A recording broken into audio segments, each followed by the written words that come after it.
please join me in the responsive reading?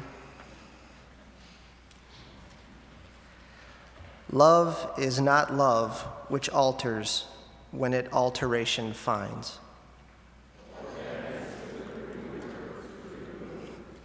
Oh no, it is an ever-fixed mark.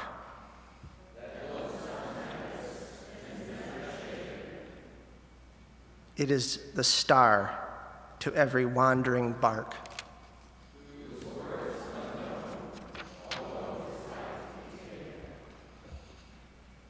Good morning. My name is Jeff Gendron, and my family and I have been members of Fountain Street Church since 1998. I must tell you that you are all sitting in a very special place. Most of you know this, and so I am up here to share with you what makes it so to me. For those that know me, they know that I am an avid painter, an art collector, and so if you could perceive things through my eyes, color plays an important role in my world. It does here too, in a very humble but amazing totem, a piece of wood carefully painted to represent our diversity stake. To me, the colors of the stake don't just represent race, they represent all of our differences, whether they be spiritual, sexual, physical, or philosophical. And if you have ever painted and tried to mix the colors, you would know that if you took each of these colors in equal proportion and mixed them, the result would be like a brownish gray. It is not unlike the color of clay or mud, of earth.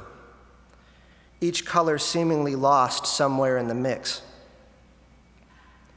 And so you can easily imagine that if this was our only color to use, all paintings would start to look the same. What happens here, though, at Fountain Street is something quite different. The colors are asked to commingle but not sacrifice themselves. They support each other without giving up what makes them unique. Each color honors the other by allowing them to drop their baggage, but still keep their belongings. And so in coming together each week, the painting is different every time. Each of us perhaps has emerged out of this brownish gray mud, each with our own distinct color. And maybe, just maybe, it is our mission to keep our color true, keep it safe, keep it bright. Suddenly, this becomes a very rare thing, a group of colors coming together but not blending in a way to hide each other. It defies all color theory. How is this possible? It's really very easy. It's because we decide it is so every time we set foot in here. It is because it is our way. It is the Tao of Fountain Street Church. So grab your brushes, friends, and welcome. Good morning.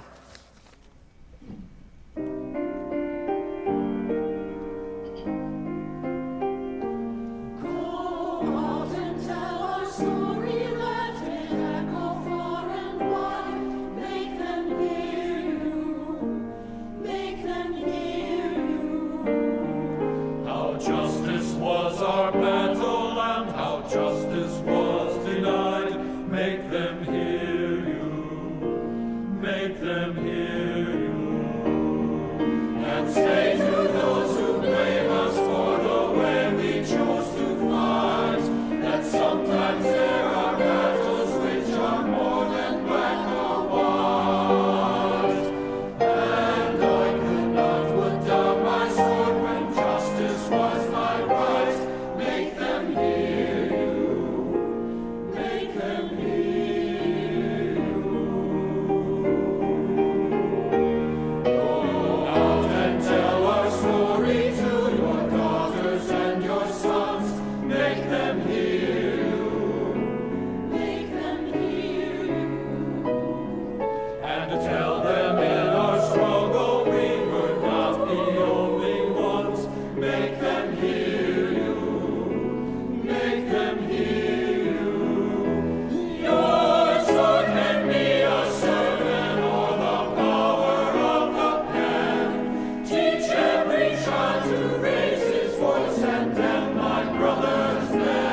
You say you want diamonds on a ring of gold.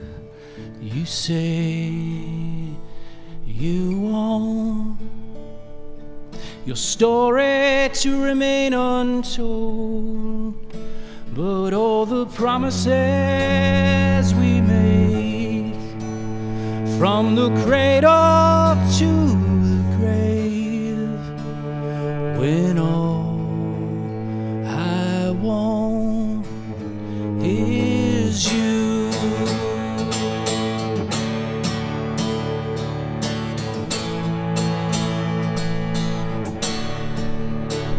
You say you'll give me a highway with no one on it, a treasure just to look upon it, all the riches in the night.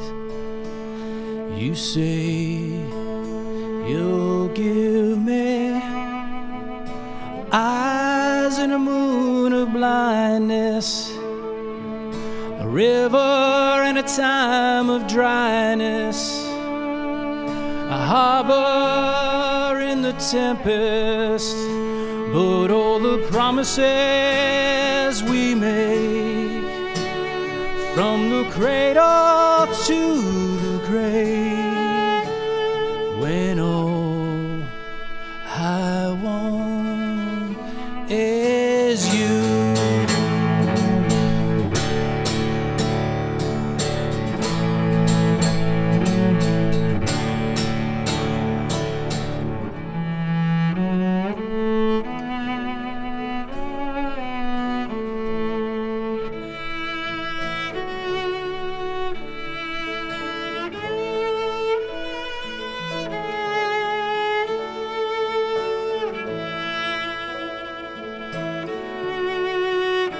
You say you want our love to work out right, to last with me through the night.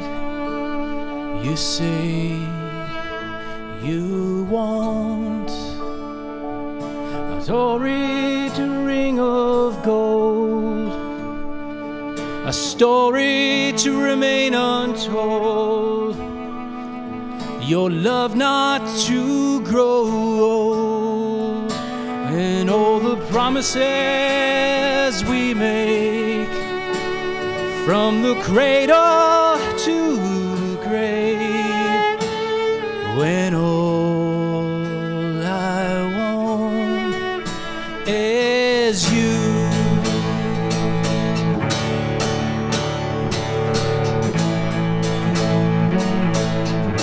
All I want is, yeah, all I want is, yeah, all I want is, yeah, all I want is you. All I want is you.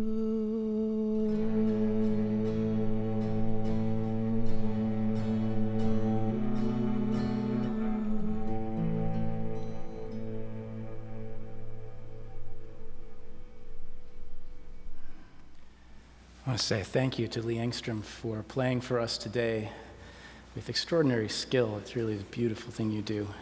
And to our friends Carrie Steffen and Kirk McBrayer who join us. They are the gift that comes when the music you thought was going to be performed cancels. I am very, very grateful for you. Last night was one of those grand moments as a parent when we got to participate in one of the archetypal rituals of life.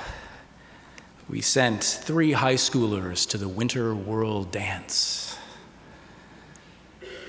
They go in groups now, not like we did when we were younger where you had a date and you maybe with a friend. These are hordes, 10, 20, 30 of them. I think they have figured out there is safety in a pack.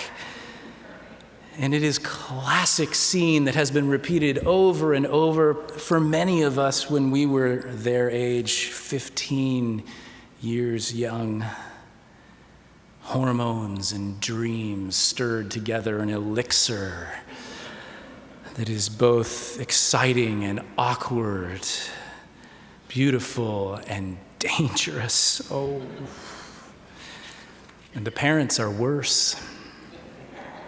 They now do this thing where you gather to take pictures of your children. And we fall all over each other trying with our iPhones to capture the last precious moments of our innocent babes as we send them to play with love. Who among us has not been humbled by love? Feeling as only a mortal teenager can that it is I who control this power in my grasp. Believing that it is I who elevates the soul of another, lifts us out of the meagerness of our human condition, who has not been seduced like the moth to the flame to a dance believing that I am the one. The author of that love song, Bono, from the group U2, wrote that for his wife. And it ends with that haunting and ridiculously high note. And the words, "All I want is you." It is a desire, a call, a longing for a simpler and more profound experience of love. In fact, I suggest that the words, "all I want is you," are not a subject, a verb, and an object. They are a pleading for another to make it possible to experience the greatest power in the universe, one that only lives between, not only other in. A love unmarred by failed and unrealistic expectations of how the one I claim to love needs to be, needs to look, needs to do, or especially not do.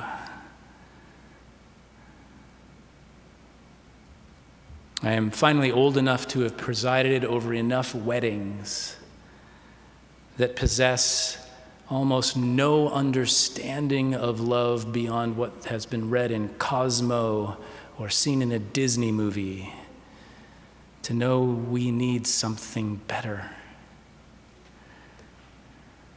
I have counseled now too many through divorce,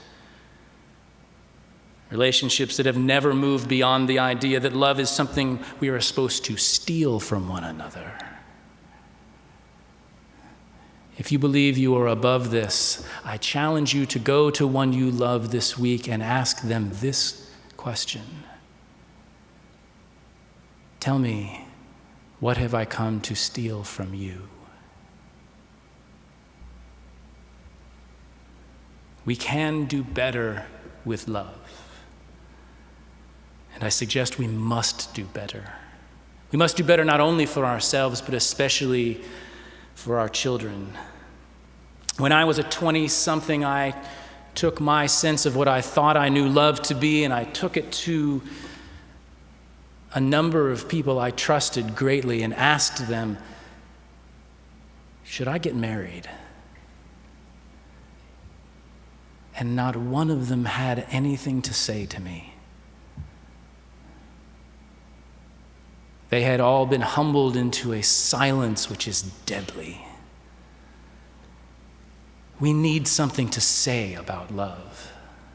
And we need a practice to reveal to those we lead and teach and nurture and care for. The Eastern philosophers call this a way. And so I want to invite you this morning to come with me on a little journey where I am going to try to do what most preachers would consider a fool's errand. I'm going to take a millenniums-old tradition called Taoism, and I'm going to attempt to mix it with your personal experience of love in 20 minutes. Good luck with that.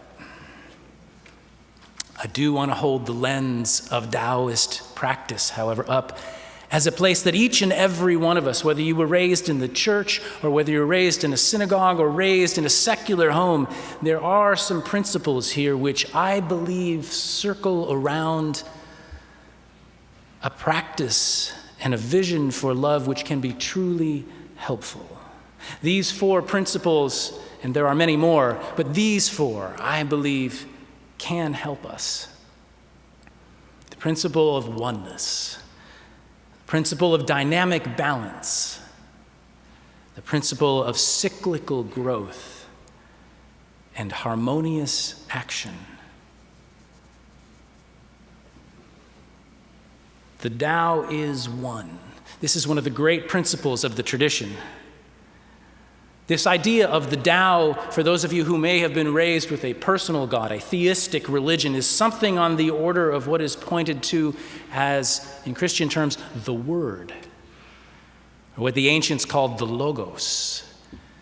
Something that is the source and the animating principle of all life.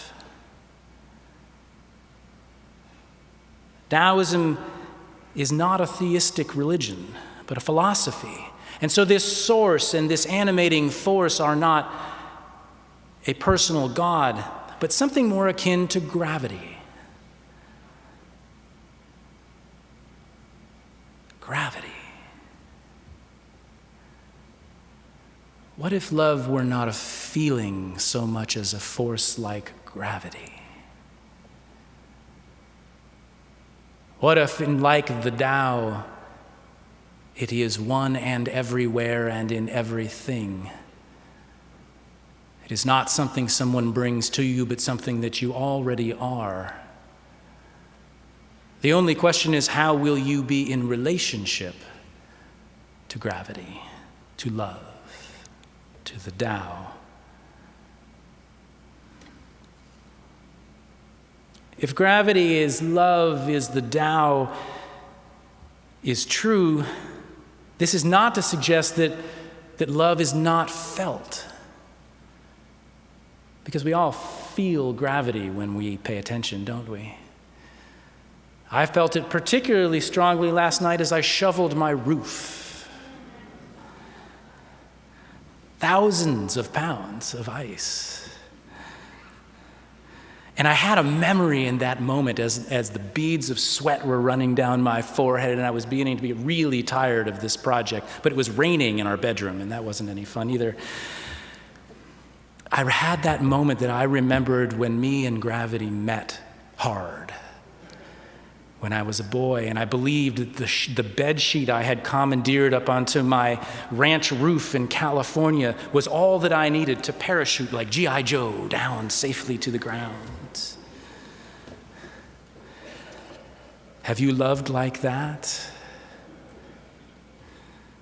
Yeah, Elizabeth was talking about, the airline thing, oxygen masks will fall. You've had that date? If the Tao is one, I suggest we speak of love this way to those who ask. There is a oneness to love, which means we refuse to make the mistake of suggesting that love is somewhere else and in someone else, and that it is our job to grasp it and control it, to make it bend so that we can feel what we want to feel. Taoism is a lot like science in that it is heavily based in the observation of the natural world.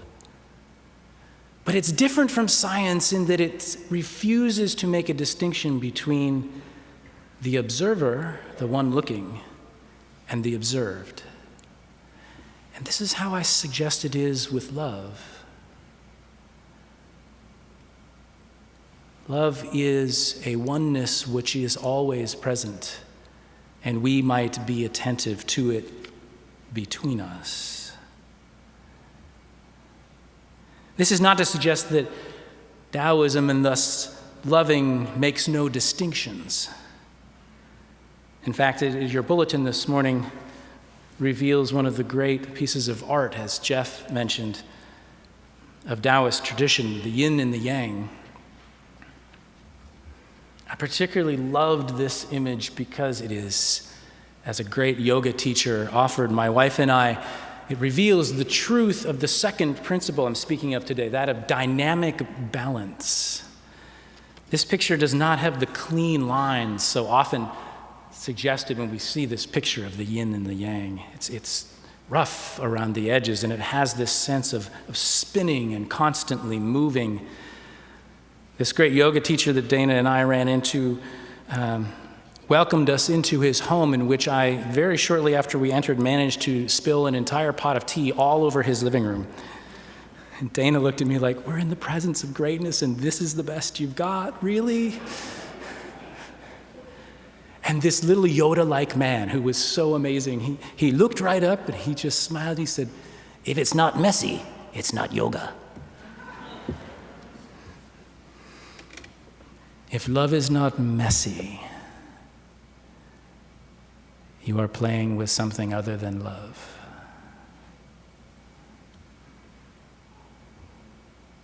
In fact, a great psychologist of our time, Harville Hendricks, suggests that indeed the entire purpose of relationship, of the engagement with love, is to put yourself into relationship. In fact, you will be attracted only to those people who are perfectly incapable of solving your problems.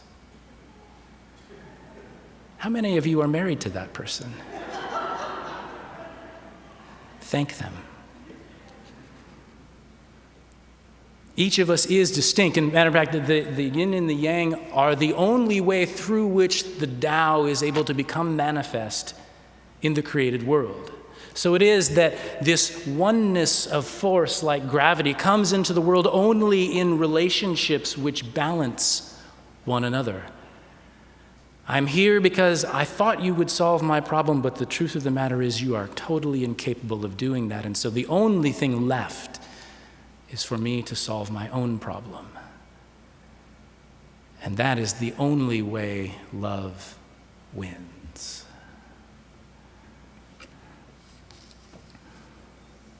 The yin and the yang not only provide a necessary balance, but they're also intended to complement one another, to act like a force that moves and grows and expands. The principle is known as cyclical or seasonal growth.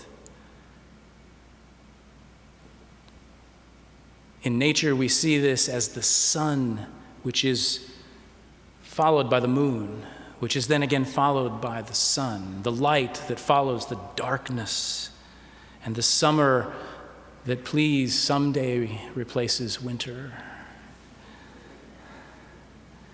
Everywhere in nature, these cycles, these seasons. And I suggest that when those who ask us about love sit before us, we need to speak of this cyclical, seasonal nature of this power, like gravity.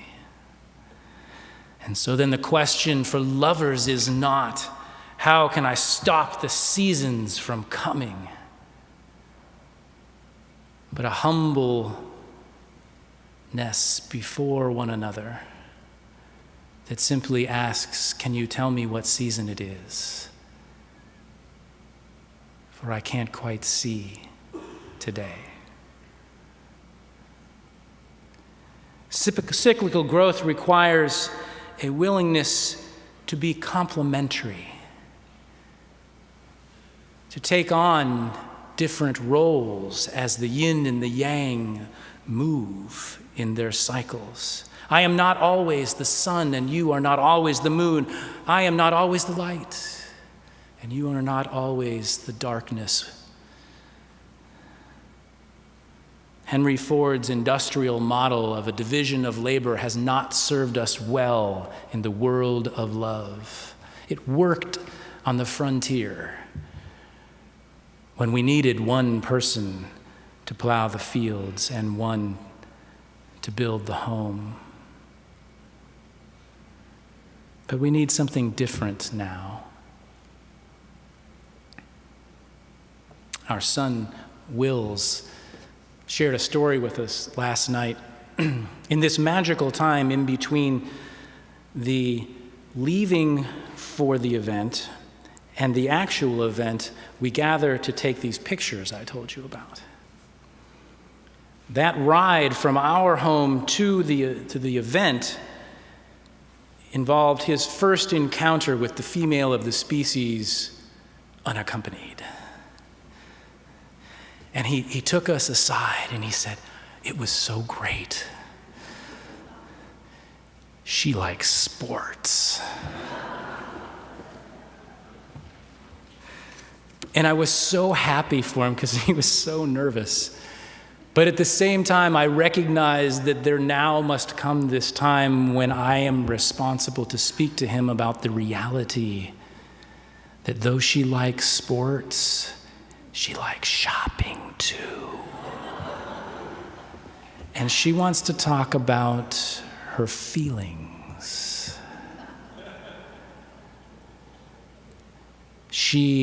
Because she is connecting and wanting to play with love, will ask you to take a different seat, and probably one you're not comfortable with. You will not always get to be G.I. Joe with Kung Fu grip. Sometimes you're going to have to be Pretty Pony.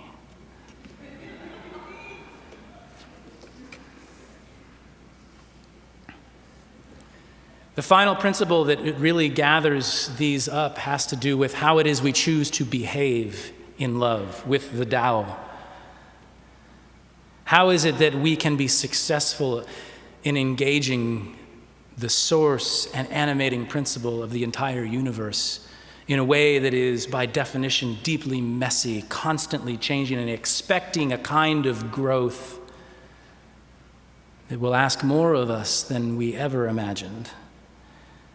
The final principle is called harmonious action. And it is illustrated by the Taoists by pointing to the bamboo, which is common of their land. Though it is one of the strongest materials, it is also the most flexible. And so when it blows in the wind, the bamboo simply yields to the wind. And thus this idea of harmonious action in love suggests that there is a paradox at play. That if you want to be strong, you must choose then to be weak. If you want to overcome, choose first to yield. And this harmonious action will, by its definition, cause a rhythm and a movement which will take you to that exalted place that only 15-year-olds believe they control.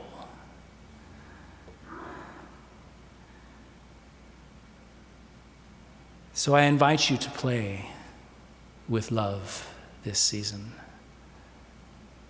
but to play with it with a sense of humble awareness that love is not somewhere else. Matter of fact, I invite you to find love in a place which makes you deeply uncomfortable. I ran into this just this week when I was down at one of our partners' Heartside Ministry. They have a day room there which can hold, 50 or 60 people in a room about the size of your kitchen. And in that room are the neighbors, many of whom have various levels of ability to be present, who are in the throes of great distress. And as I had to work my way through the day room to a meeting room in the back, I had an extraordinary experience almost as I moved through of bumping into something more powerful than I had experienced in a long time. And as I was working on this message at the time, I literally took this breath in as I came close to a pair of women who were speaking about one helping the other to leave an abusive relationship. And I realized that I was both attracted to the power of what was there and also terrified, almost repelled, fearful of how much life was there in that moment. That was love. That power that is in all things and between every one of us asked me to choose to be present or to run away, to yield, to overcome, to possibly imagine what it might be like to be someone in her shoes, to ask what season it is for us.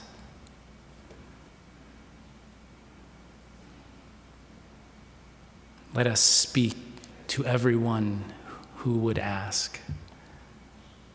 Let us speak of love, of its oneness, of its requirement that it be messy and constantly moving and evolving and expanding and seasonal, and asking us to do the paradox in the smallest and grandest of ways.